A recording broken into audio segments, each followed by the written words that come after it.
Truth is often much stranger than fiction. I've got in my hands the AAIA report from that 747 that veered off the runway in Hong Kong last month, if you recall that accident.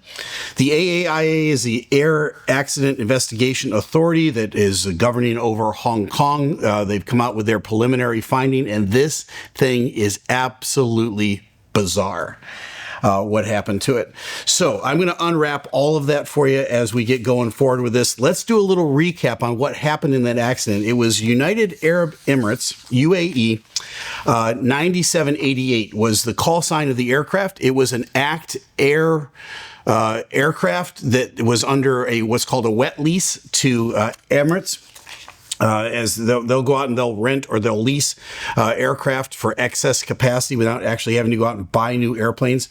And so they had this 747 cargo that they were out doing issues with, and they were landing in Hong Kong, and everything was normal. And so it's a normal approach, a normal ILS, a little bit of left to right crosswind, not really much of an issue there. The runway was clear, according to all the stuff on the report. It was a completely normal day coming into Hong Kong. And I've been in and out of Hong Kong a couple of times over the years. It's an active airport. There's a lot going on there. But let's pick up with this report, because I had initially reported that I thought it could have been a porpoised landing. There was nothing that would explain why this airplane would touch down at the normal place on the runway at the normal speed, and then 4,000 or 5,000 feet later just automatically veer off and go to the left and break up. I couldn't figure out how in the world that could happen. I was grasping for thoughts on that one. I thought maybe it was a porpoise landing. It turns out that what really happened is even stranger than a porpoise landing. All right. So the date was 20 October 2025 at 3:52 a.m. in the morning. It gives you some details about the aircraft here in the report that aren't all that important.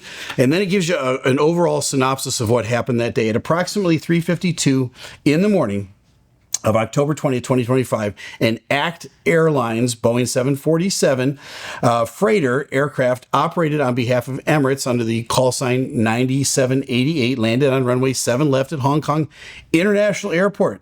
The co-pilot was flying and the captain was the pilot monitoring. So that happens very often. Every other leg, the captain will fly, and every other leg, the first officer will fly. Then they switch roles, right? So the pilot flying is not the pilot in command, but they're the pilot flying, and the other pilot becomes a pilot monitoring, and they will run all the checklists, and they'll reference everything back to the pilot flying. Ultimately, the captain is the final authority on the airplane, and you're going to see at the end of this that the captain does take the airplane back from the first officer, which has a little bit to do with it, but not much. All right, after landing and when the aircraft was decelerating on auto brakes, an auto brakes message appeared on the engine indication and crew alerting system. That's the ICAS system that you hear me refer to fairly often. When you see the auto brakes pop up, that means the auto brakes have disconnected. The auto brakes are kind of like the cruise control on your car. If you tap the brake on your car, the cruise control will disconnect. Same thing with an airplane. If you tap the brake slightly, the auto brakes will disconnect. Or if you take over manually on the brakes, the auto brakes will disconnect. The auto brakes can be set anywhere from rejected takeoff, which is for the takeoff roll, all the way up to max auto brakes. And there's 4 settings in between on most aircraft. So this one, the auto brakes light comes on. At that point, the pilot monitoring will say auto brakes. That's all he says. That lets the other pilot know that the auto brakes are officially disconnected so that they can adjust what they're doing. It says the aircraft veered under section 3 here. The aircraft veered off to the left, resulting in a runway excursion, a beam, taxiway Charlie 6. So the auto brakes come off. The captain says something about it. The airplane veers off at Charlie 6. The aircraft subsequently collided with a stationary security ground vehicle positioned in a designated observation point along the airport perimeter road. The impact resulted in the ground vehicle entering the sea. There were sadly 2 people in that vehicle. Both perished in that accident. Just a tragic incident in the wrong place at the wrong time. The aircraft continued through the airport's perimeter fence and entered where it came to rest, entered the sea where it came to rest. The aircraft was destroyed, the tail section separated, and you can see that on the pictures. The tail is completely separated from the aircraft. All 4 crew members survived the accident. The 2 security staff in the ground vehicle perished. At the time of the accident, the weather conditions were suitable for aircraft operation. Visibility was good, which was 10 kilometers or more. All relevant communications, navigation, surveillance, and air traffic control equipment facilities were serviceable and operating normally. Prior to the accident, there was no report of foreign objects on the runway, and communication between air traffic control and the accident aircraft was normal. I think some of the initial reports said that there might have been a vehicle on the runway. When we heard about the vehicle that got struck that was off the runway, the first kind of place that everybody went was maybe that air vehicle was actually on the runway and they swerved to avoid it. Because again, your brain goes, why in the world would everything be normal right up to that last point where they immediately swerved and went off? It just doesn't make any sense. We'll be right back, but first, a word from our sponsor. Last week, thousands of flights were delayed across the country, and not because of weather. Air traffic controllers missed their first full paycheck during the government shutdown, and the effects are spreading fast.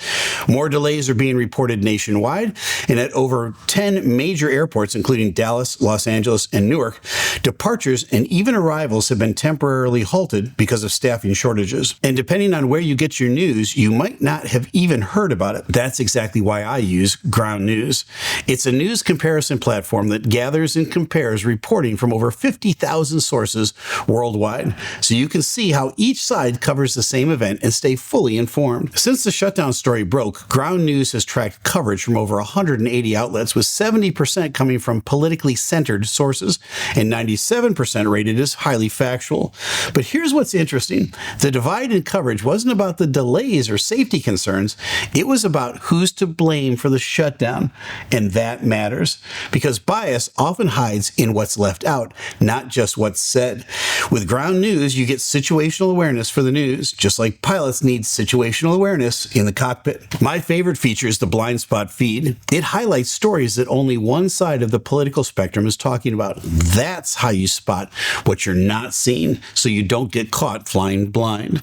Right now, Ground News is offering my viewers 40% off their unlimited access Vantage plan, the same plan I use.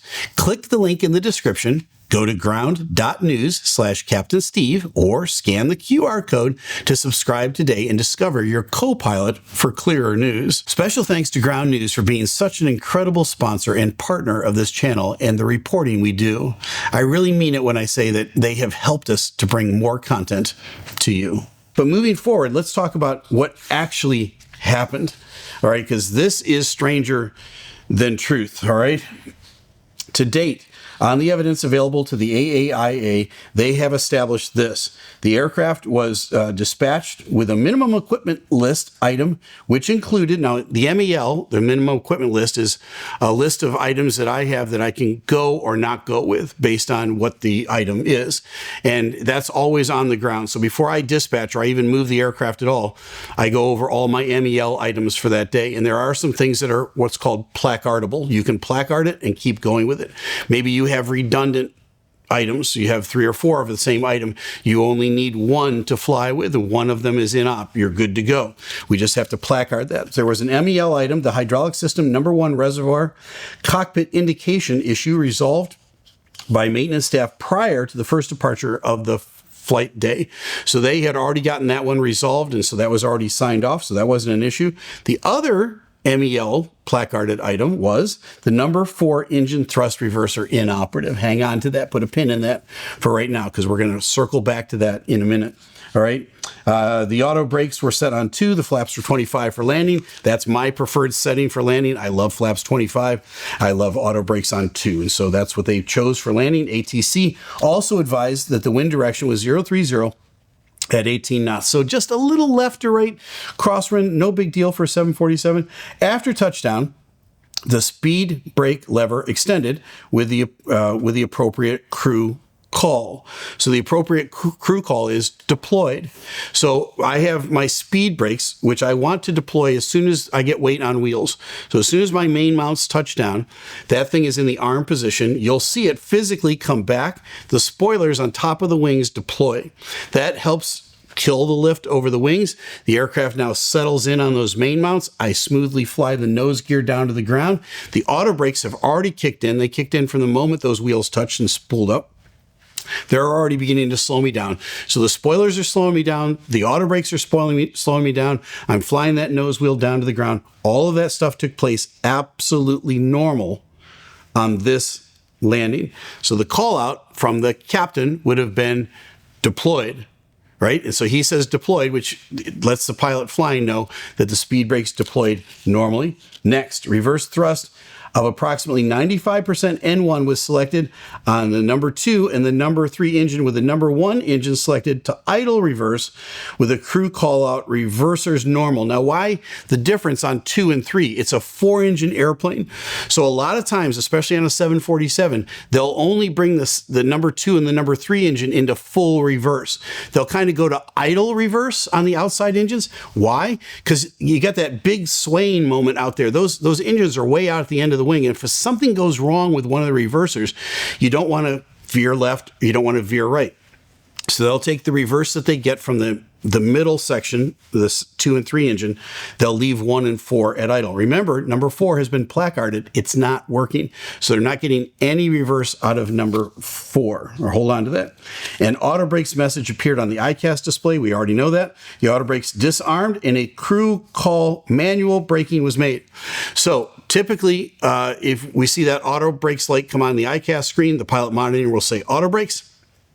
The other pilot will then let the pilot monitoring know that he's going to manual braking, and he'll say manual brakes. This is absolutely picture perfect according to how we're trained. So everything is fine up to this point. The captain took control of the aircraft, which is typical. The airplane is slowing down. At some point, the pilot's going to say, my aircraft. He takes control of the aircraft. It's not clear whether he did it because the auto brakes disconnected or they were just kind of slowed down to that point where it was about time for him to take the aircraft. Subsequently, the following data is observed, and here's the key to all of this, right? On the flight data recorder, the number 4 engine at this point, right, accelerated to 90% N1 forward thrust at 3:52 and 30 seconds. So 30 seconds after touchdown, or approximately 30 seconds after touchdown, they're rolling out, they're slowing out, they're decelerating, and all of a sudden the number 4 engine goes to 90% N1, forward thrust. That's going to cause the aircraft to swerve this way, right? Because that number 4 engine is way out at the end of the wing, and everything else is in reverse or idle reverse, and they're kind of pulling the airplane back this way, and that's trying to make the airplane go out this way. So it's going to swerve hard to the left. All selected thrust reversers were stowed at 3:52.35. So 5 seconds later, the captain, now holding on to the controls of the airplane, takes those reverse levers and he pushes them all back to just idle, or less than idle, just no reverse at all. So he gets rid of all of the reverse, right, which is a good move. Number 4 engine continued to accelerate to approximately 106% N1, forward thrust at 36 seconds, so it's a second later, and ended up at 107% N1 at 42 seconds. So that's 6 seconds later after that.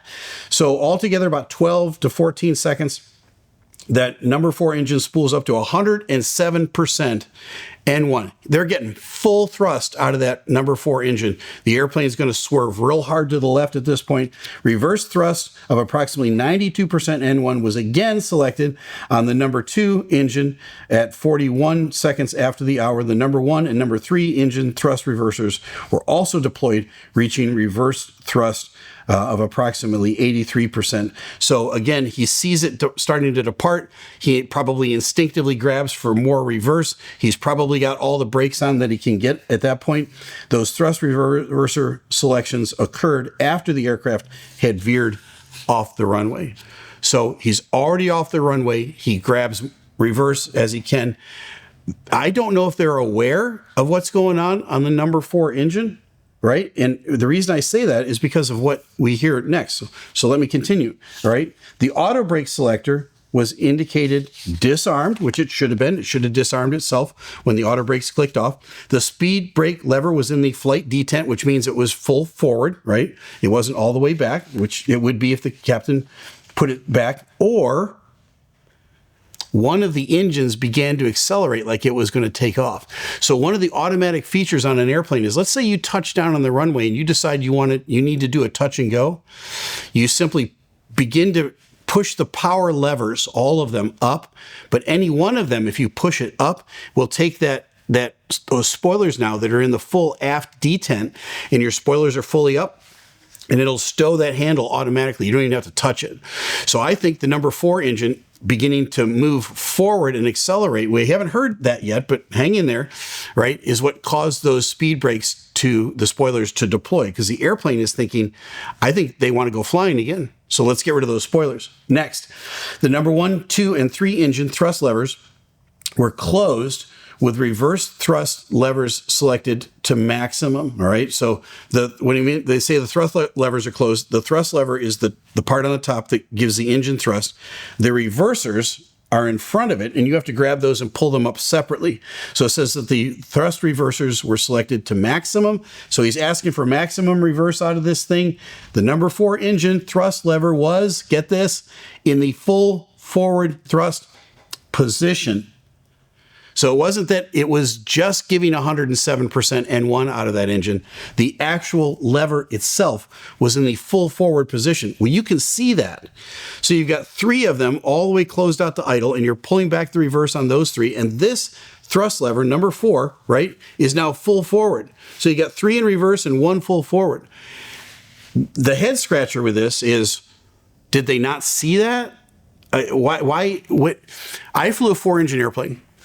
When you bring that 4-engine airplane into reverse, you grab all 4 power levers, and it's a big spread, but your pinky is on number 4, number 3, number 2, and number 1. You grab all 4 of them like this. You pull them into reverse, or into idle, then you grab those 4 reversers and you pull them up. Now, in this case, the number 4 reverser was placarded in op, so it's not going to deploy. So you can pull on it all you want, but it's only going to move about an inch, and it's going to stop on you because it's been placarded off and it's been cammed out, so you can't do that. But your hand is still on that number 4 thrust lever. At some point where either the first officer or the captain went back, took the airplane, and pulled him into reverse, 2 and 3 into reverse, and number 1 to idle, he took his hand off that number 4 engine. Now, the engine shouldn't on its own, the thrust lever shouldn't go full forward. But at some point, the pilot, now monitoring, if it's the FO at this point, should see that and call it out, or grab it and pull it back. That's what caused their problem. So for some unexplained reason, and it's probably going to come out in the final report as to why that thrust lever on its own went forward. There's only 2 ways for it to go forward. It thinks you want to go flying again, and it on its own, you hit the toga button by mistake, and it thinks you want to go flying. So since there was no hands on it, it went forward, or one of the 2 pilots in the cockpit pushed it full forward. There's only 2 reasons, ability for that thing to go forward at all. So not saying which one it was, but it's hard to fathom that they didn't notice it and do something about it. The fuel control switches were selected to run, and that's the final part of all the details about the report. So the real head scratcher on this one, the one that is truth is stranger than fiction, is that they touched down, they were rolling out normally, they did all the normal calls, auto brakes were off, they called that out, manual braking, yep, got that. Thrust reversers on 2 and 3, idle thrust on 1, 4's not working, yep, everything's fine. They're beginning to slow down, and then for some unexplained reason, the number 4 thrust lever went full forward, 107% N1 forward thrust out of the number 4 engine. The captain came out of reverse, probably slammed on the brakes. They veer hard to the left. They go off the runway. As they're going off the runway onto the grass and the dirt out there, he comes back into reverse with 1, 2, and 3. Again, full reverse. The engines were at idle, all except for number 4, which was the thrust lever itself was full forward. They never saw it. Hard to explain how that happened, but man, oh man, that's what caused the accident. How it happened and why it happened, don't know. What happened? Now we know. The preliminary report told us that number 4 engine, for some unexplained reason, spooled all the way up, and the thrust lever went all the way forward. The other unexplained thing in the cockpit that day is, why didn't one of the 2 pilots There was 4 people, I think, on that airplane. Why didn't one of them see it and do something about it? I don't know. This all happens in a heartbeat. It happens in a blink of an eye. But again, you can see that number 4 thrust lever is going, especially if you're starting to swerve. You want to look down and go, oh, crap, and grab it and pull it back.